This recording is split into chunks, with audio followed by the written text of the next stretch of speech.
Hi friends, எல்லாரும் எப்படி இருக்கீங்க? இன்னைக்கு நம்ம சேனல் நிவியா ஃபுட் மேக்கரில் ஈவினிங்கில் டீ காஃபி கூட சாப்பிட்றதுக்கு சுட சுட ஒரு ஸ்நாக் பார்க்க போகிறோம். அதுவும் ரொம்ப ஈஸியாக பண்ணலாம். நம்ம வீடுகளில் வந்து பார்த்திங்கன்னா ஈவினிங்கில் டீ காஃபி போடும்போது டக்குன்னு ஒரு ஸ்நாக் இருந்தால் நல்லா இருக்குமே அப்படின்னு தோணும். அப்போ நம்ம என்னடா பண்ணலாம் அப்படின்னு யோசிக்காமல் வீட்டில் இருக்கக்கூடிய ரவை வச்சு ஒரு சூப்பரான ஸ்நாக் எப்படி பண்ணுறதுன்னு கூட ஷேர் பண்ணியிருக்கேன்.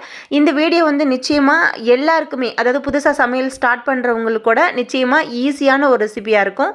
சாப்பிட்றதுக்கு ரொம்ப நல்லா மொறு மொறுன்னு வெளியில் உள்ள நல்லா சாஃப்டாக இருக்கும். ஸ்கிப் பண்ணாமல் வீடியோ ஃபுல்லாக பாருங்கள். இப்போ வீடியோவை ஸ்டார்ட் பண்ணிக்கலாம். ஒரு மிக்ஸி ஜார் எடுத்துக்கலாம். அதில் அரை கப் அளவுக்கு வெள்ளை ரவை எடுத்திருக்கேன். வறுத்த ரவை, வறுக்காத ரவை, சின்னது பெருசு எதுனாலும் சேர்த்துக்கலாம். அதை வந்து நல்லா வந்து கொஞ்சம் லைட்டாக நைஸாக பொடிச்சு எடுத்துக்கலாம் மிக்சியில் போட்டு. அதாவது அரைச்சி பவுடராக மாற்றிக்காச்சு. அதில் வந்து ஒரு 2 ஸ்பூன் அளவுக்கு அரிசி மாவு, அதுக்கப்புறமா ஒரே ஒரு பெரிய சைஸ் உருளைக்கிழங்க வேக வச்சு தோல் எடுத்துகிட்டு அதையும் கொஞ்சமாக கட் பண்ணிவிட்டு அதையும் சேர்த்து நல்லா வந்து அரைச்சி எடுத்துக்கலாம். அரைச்சி தான் ஒரு அகலமான பாத்திரத்தில் வந்து மாற்றிக்கலாம். அரிசி மாவு வந்து வீட்டில் அரைச்சிருந்து பச்சரிசி மாவு, இடியப்ப மாவு, கொழுக்கட்டை மாவு எதுவாக இருந்தாலும் சேர்த்துக்கலாம்.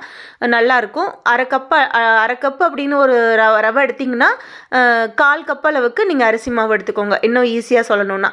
இப்போ இதில் வந்து கொஞ்சமாக தேவையான அளவுக்கு உப்பு சேர்த்துட்டு ஒரு 1.5 ஸ்பூன் அளவுக்கு நல்லா ரொம்ப புளிப்பு இல்லாத தயிர் சேர்த்துட்டு அதில் கொஞ்சமாக தண்ணி சேர்த்து அதையும் நல்லா வந்து மிக்ஸ் பண்ணிக்கலாம்.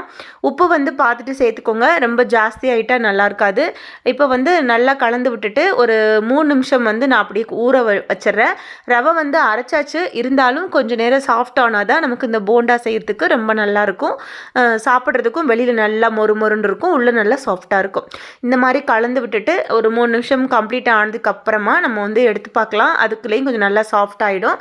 இந்த மாதிரி எல்லாமே மிக்ஸ் பண்ணதுக்கு அப்புறமா நான் எடுத்து மூடி போட்டு வச்சுக்கிறேன்.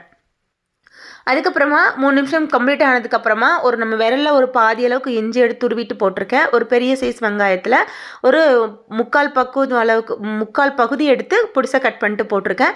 கொத்தமல்லி இலைகளும் கருவேப்பிலை இலைகளும் கட் பண்ணிவிட்டு போட்டுக்கலாம். கருவேப்பிலையை நான் கிள்ளிட்டே போட்டுக்கிறேன், நல்லா டேஸ்ட்டாக இருந்தது.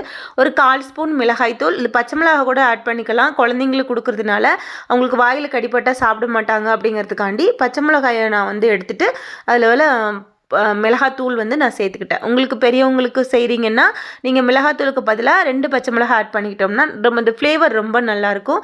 கொஞ்சமாக தண்ணி சேர்த்து நல்லா மிக்ஸ் பண்ணிக்கலாம். நம்ம போண்டாலாம் போட்டு எடுப்போம்ல, அந்த அளவுக்கு இருக்கணும், ரொம்ப தண்ணி ஆகிடக்கூடாது. அதனால் நல்லா வந்து இந்த வெங்காயம்லாம் வந்து சாஃப்டாகிற அளவுக்கு நல்லா இந்த மாதிரி கலந்து எடுத்துக்கலாம். இப்போ கலந்து எடுத்துக்கப்புறமா அடுப்பில் எண்ணெய் வந்து நல்லா சூடு பண்ணி வச்சுட்ருக்கேன். அதில் போட்டு நம்ம வந்து பொரிச்சு எடுத்துக்கலாம். நம்ம குட்டி குட்டி போண்டாவை தான் போட போகிறோம். ரொம்ப நம்ம விரலில் தள்ளி விட்டு குட்டி குட்டி சைஸாக தான் போட போகிறோம். அப்படி போட்டு எடுக்கும்போது சாப்பிட்றதுக்கு நல்லா வெளியில் மொறு மொறுன்னு நல்லாயிருக்கும். எல்லாருக்குமே பிடிச்ச மாதிரி இருக்கும். ஒரு பிளேட்டில் நம்ம ஒரு டீ காஃபி கூட வச்சு கொடுத்தோம் அப்படின்னா பார்க்குறதுக்கும் ஒரு மினி போண்டா அழகாக இருக்கும் பார்க்குறதுக்கு. குழந்தைங்களுமே மேக்ஸிமம் ஒரு குட்டி சைஸாக இருந்தது அப்படின்னாக்கா ஒரு ஸ்நாக் எது ஒன்றாலும் நல்லா விரும்பி சாப்பிடுவாங்க. ஒரு 4 பீஸ் சாப்பிட்டாங்கன்னா கூட அவங்களுக்கு ஒரு நல்ல ஒரு டேஸ்டியான ஒரு ஸ்நாக் சாப்பிட்ட மாதிரி இருக்கும். அதனால் இந்த மாதிரி நான் போட்டுக்கிட்டேன். இன்னும் அகலமான பாத்திரத்தில் ஓரளவுக்கு நீங்கள் எண்ணெய் வச்சுருந்தீங்கன்னா ஒரே தடவை கூட நம்ம எடுத்திருந்த அளவுகளில் போட்டு எடுத்துக்கலாம். நான் வந்து 2 தடவையாக போட்டு எடுத்துக்கிறேன். ஒரு 2 சைடும் நல்லா வேக விட்டதுக்கப்புறமா நல்லா இந்த மாதிரி கோல்டன் ப்ரௌன் கலரில் நல்லா அப்படியே ஒரு சூப்பரான கலராக வந்திருக்கு பாருங்கள்.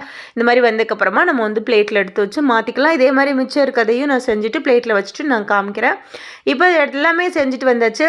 எவ்வளோ சூப்பராக ஒரு அரை கப் அளவுக்கு ரவை இருந்துச்சு அப்படின்னாக்கா நம்ம பாருங்கள், ஒரு 4 பேர் சாப்பிட்ற அளவுக்கு நம்ம ஸ்நாக் ரெடி பண்ணியாச்சு. உள்ளே நல்லா சாஃப்டாக இருக்குது, வெளியில் மொறு மொறுன்னு இருக்குது. சூப்பரான ஸ்நாக்கும் கூட ஷேர் பண்ணியிருக்கேன். நிச்சயமாக அது ஒரு சிம்பிள் அண்ட் டேஸ்டி ஈஸி ஸ்நாக்ஸ்னு சொல்லலாம். இந்த ரெசிபி பிடிச்சிருந்துச்சுன்னா லைக் பண்ணிக்கோங்க, ஷேர் பண்ணிக்கோங்க, கமெண்ட் பண்ணிக்கோங்க. உங்கள் ஃப்ரெண்ட்ஸுக்கும் ஷேர் பண்ணி அவங்களையும் ஒரு ஈவினிங் டைமில் இந்த மாதிரி ஒரு ஸ்நாக் ட்ரை பண்ணி பாருங்கன்னு சொல்லுங்கள். நீங்களும் ட்ரை பண்ணி பாருங்கள். உங்களுக்கு எந்த டேஸ்ட்டு ஓகேவா இல்லையாங்கிறத கமெண்டில் என் கூட ஷேர் பண்ணுங்கள். ஈவினிங்கில் உங்களுக்கு ஒரு சூப்பரான ஸ்நாக்ஸ் வேணும் அப்படின்னா நம்ம சேனலை கிளிக் பண்ணிங்கன்னா நிறைய ஸ்நாக்ஸ் ரெசிபி இருக்குது, மறக்காமல் பாருங்கள். அடுத்த ரெசிபியில் மீட் பண்ணுறேன். Okay, by.